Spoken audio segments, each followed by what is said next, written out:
Hello guys, here is a 1992 Hunter Original ceiling fan. And I got this fan at a Habitat store, paid a whopping $75 for this fan.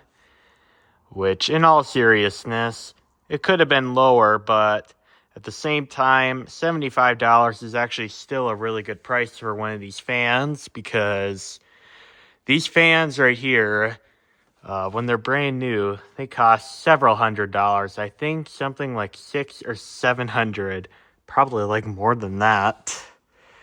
But of course, they're not built to the same quality as the antique ones from like the 1920s or the 30s were. I want a Hunter C17 so bad, by the way, guys. But hopefully I can find one eventually. Probably not while I'm still a teenager. But yeah. So this fan right here, this is the light kit that came with, and I think this was a Hunter light kit.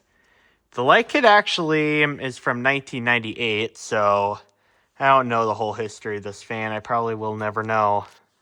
Condition-wise, this fan's actually pretty good. There's some imperfections on the blades. There is some of the laminate finish coming off on some of the blades, but other than that, it's pretty good still. And this is one of the models that has the 1.1 amp motors.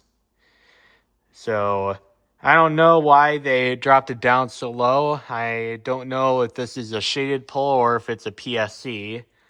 If anybody knows, let me know. But I don't really know too much about Hunter Original ceiling fans other than the fact that they're built out of such high quality material. In fact, I think the motor housing is cast iron. And this is also one of the ones that has this kind of canopy on it. I think the modern originals do have the same canopy where it's like two pieces. But this thing has a really long down rod. I think it's like 2 feet long. And not to mention, this fan is extremely heavy. Heavier than any fan I have in my collection. I think, if I remember correctly, the motors weigh like 37 pounds a piece in just the motor.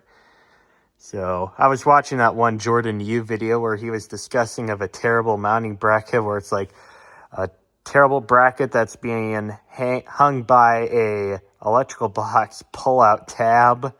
I don't know how that fan didn't fall, but that's certainly not safe. And also, these fans weigh so much they can't fit on a regular electrical box. This is literally where I have it hanging, just the stud. And the electrical box is right next to it. So, it's kind of a little bit of a rig, but the mounting bracket for this fan is so small it can't fit up in that box right there. But I'm not going to use an adapter or anything at all. I don't want the fan to fall. But here is the light for this fan. I'm using 4 60-watt incandescent light bulbs. And we'll go to the fan. Here's low.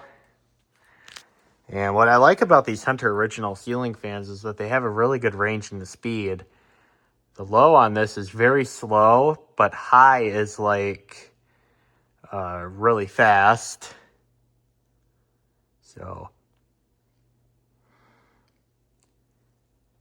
and it is pushing out a slight breeze already, and I don't know if it's even up to speed yet. To my knowledge, the blade pitch on these is 14. If I'm wrong, just correct me in the comments box. Like I said, I don't know too much about Hunter Originals. So this is low speed, and it's drawing 0.31 amps according to that meter right there.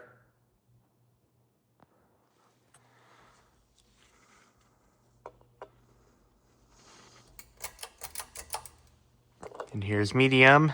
And it's getting a little bit faster. And largely the airflow is increasing.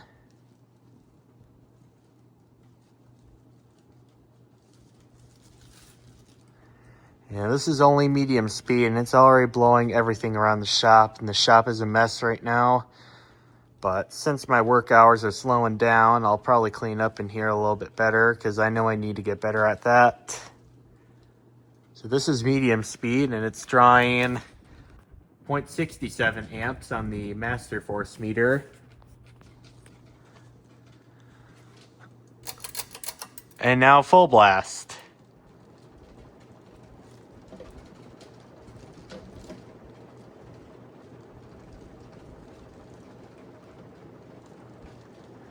Yeah, this thing right here outperforms any ceiling fan I have in my collection. This thing is awesome. Although someday I'm going to give it a shorter rod than this that I have because this is just way too long. In fact, I have to sit down on the floor, not even in a chair. I have to sit down on the floor to test this.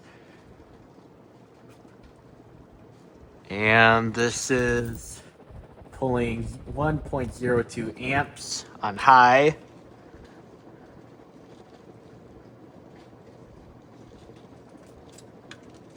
And also, what I did to this fan before I hung it up is I gave it a good, I gave it some oil because I've been told that these fans do have to be oiled.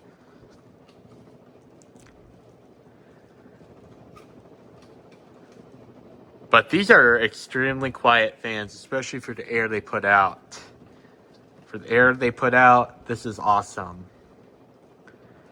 And this is a 1992 model, so that's one of the last Hunter originals to still use the 4-blade only motors.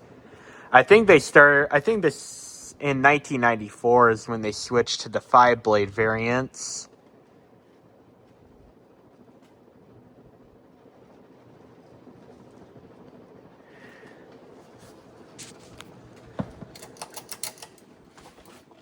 And here is off.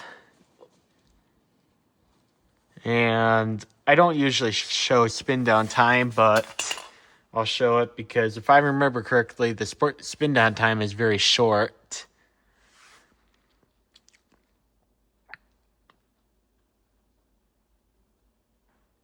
And I think the reason is I mean, the motor is lubricated, but the blades have so much pitch to them that they increase quite a bit of drag in the motor.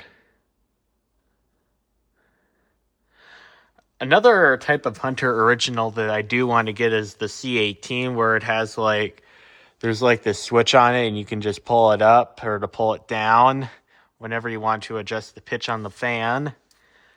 I've been told that Hunter did that because ceiling fans were hanging on J-hooks, and if the fan would spin clockwise, the fan would untwist the J-hook and the fan would fall to the ground.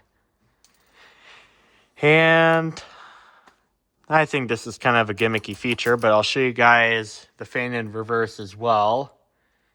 Just to show you guys that the reverse, in fact, still works. I'm not going to show it to very long because it's basically the same thing, just in the other direction.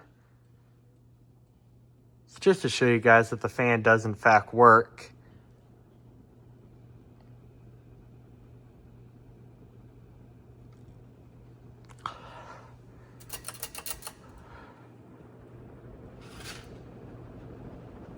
In fact, this thing's actually moving so much air, it's moving that Concord fan.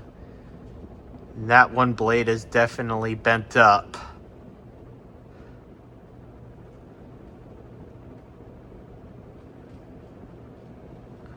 And I'll turn it off. And no, I am not showing the spin down time on a reverse,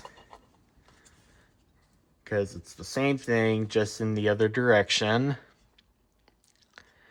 Hope you guys enjoyed the video, and thank you guys for watching. Bye.